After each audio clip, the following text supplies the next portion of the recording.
Well, hello.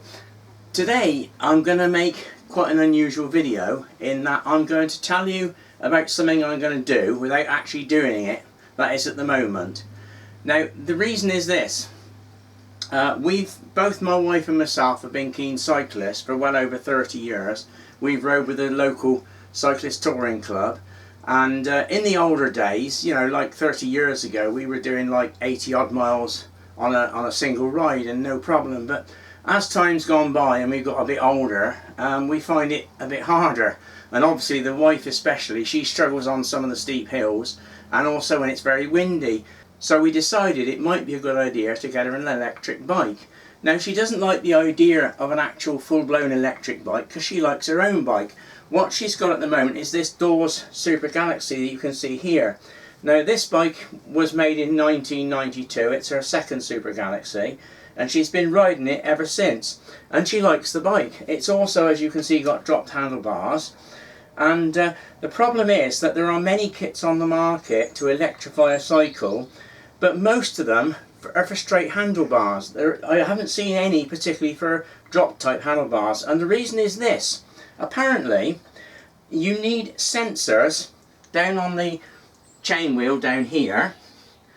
You have a sensor on there, and also on the brake levers, and the reason for that is that if you pull up and stop and then suddenly move the pedals without the sensor, the motor could start up and you start to move forward when you don't want to. You know, the motor would increase the power. Say for example you stopped at traffic lights or something and then fiddled with your pedals, it might start going again because pedal movement will set the thing off.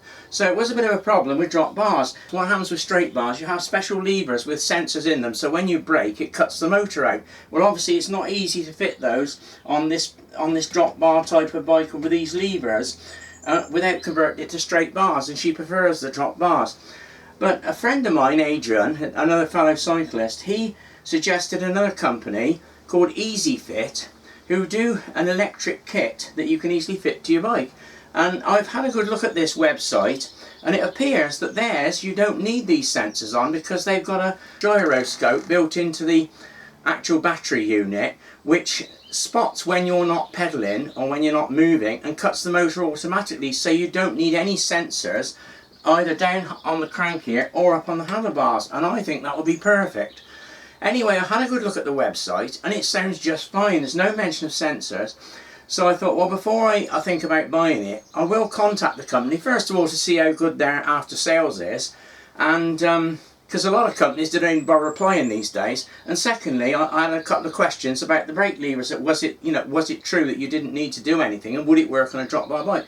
I had a reply from Clive of Easifit answering all my questions. A very nice reply, I must say, and I was impressed to get a reply so quickly. It's rare these days, explaining that because they use a gyroscope which detects when the bike's moving, you don't need any of these sensors on it. And I thought, well, that will be just perfect because it's simple to fit. Now the reason I'm making the video, I thought I'd explain all this first. I'm going to order the kit, but it's going to be a delay of about 4 weeks or so before it arrives.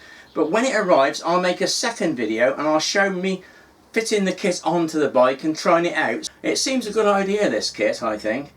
Anyway, that'll do for this part. So hopefully, if all goes well, I'll come back when the kit arrives and I'll show myself fitting it onto the bike. Thanks for watching. See you soon.